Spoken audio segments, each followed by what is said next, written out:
Hey guys, welcome back to the nest. Excuse me, let me try and see if I can get a better angle. This is all blurry here. There we go, that's better. So, how you all keeping? Hope you're all doing so well. I can see the weather's starting to look up a wee bit. We're now in April. It's going to be a meteor. April Fools. I'm just kidding.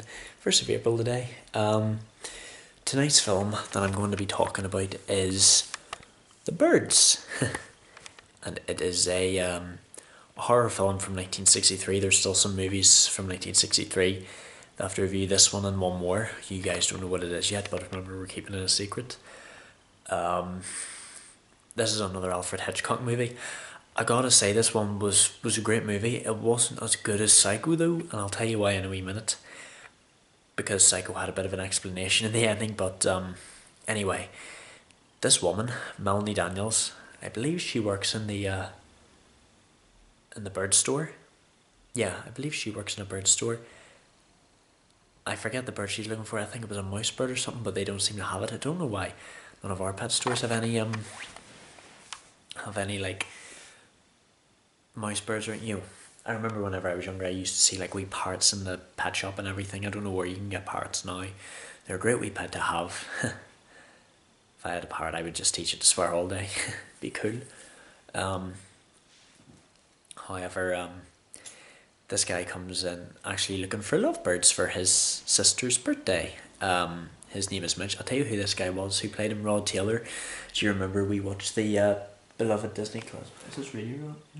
No. I was gonna see if I could put it on this camera on the radio to see if I could it would let off heat. Anyway, yeah, he's played by Rod Taylor, who voiced Pongo in 101 Dalmatians. That was a great movie that I watched. It's really weird seeing him, move on from an animated movie into a real life movie. Usually the way it works is live action, then animated. But no, the way I've seen him is animated, then live action. But yeah, he's looking for lovebirds now that they are parrots, as mentioned beforehand, and they don't seem to have any in stock at the minute, and he already knows who Melanie is because he met her in court. I think he's a lawyer, I believe. However, she decides to, as soon as they come in, she decides to follow to where he lives. And I felt like she was getting a wee bit too much personal information. She tried getting his license plate number, tried tracking where he was going. She literally drove all that way just to drop off some lovebirds.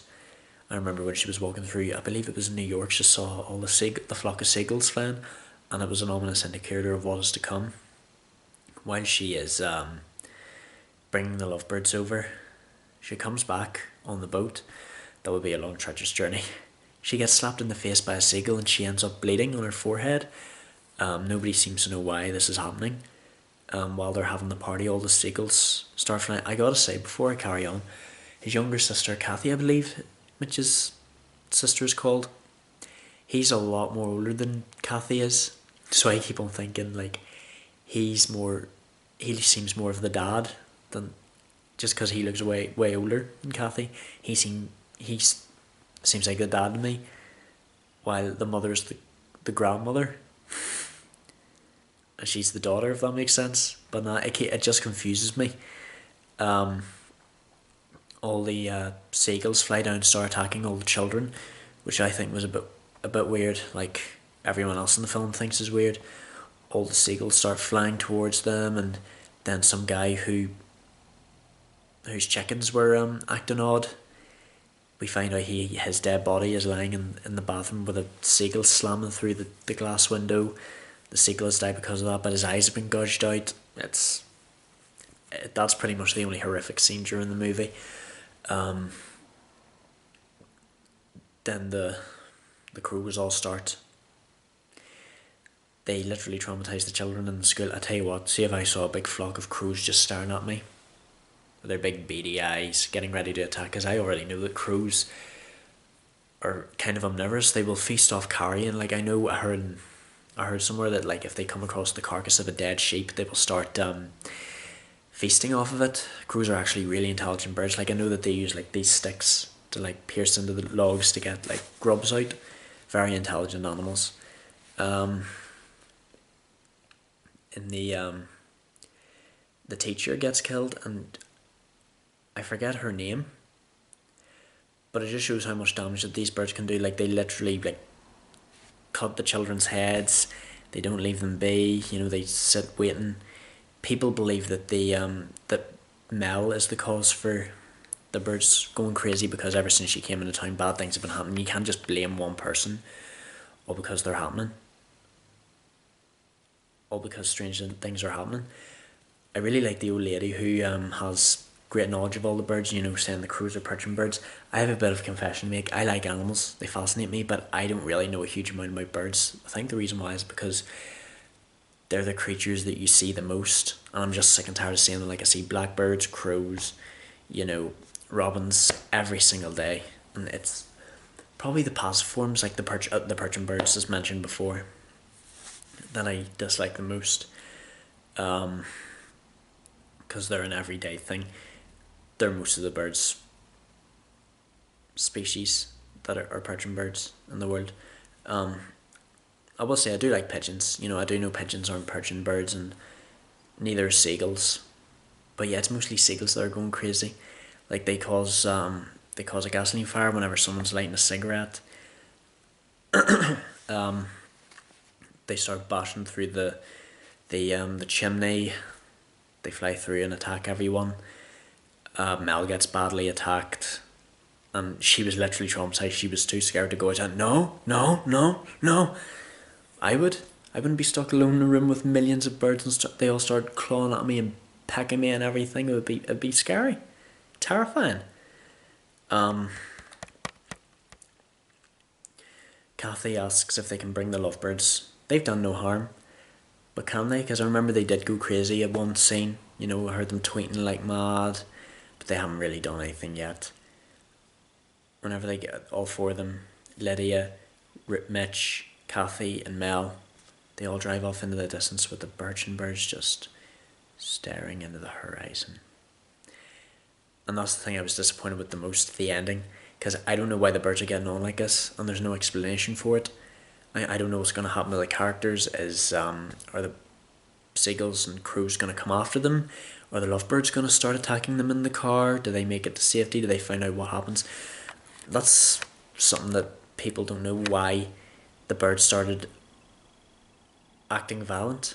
I did find out that Alfred Hitchcock was inspired by something in California, I believe it was, where seagulls would be flying into the ground, smashing into cars, you know, vomiting up like pieces of anchovy. That was actually based off a real life event.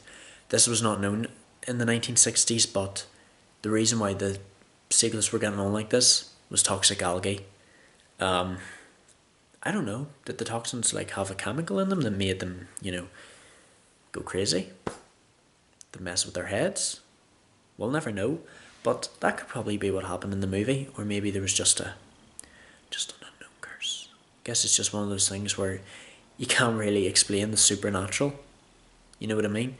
It's just there was so much suspicion, you know, with the bird's behaviour, and I was really excited to see what was going to happen, but it just came to an abrupt stop with the Universal logo. But I'll say, I really enjoyed this movie, but not as much as Psycho, I will admit. Like the Birds, I thought The Birds was a great movie. I do hope if they ever get out of that mess, Melanie recovers from her trauma. We don't know. But it's just one of those things where we'll never find out, probably. Probably toxic algae, like in real life. But yeah, thank you guys so much for watching. I promise I will try and get another video out on Sunday night.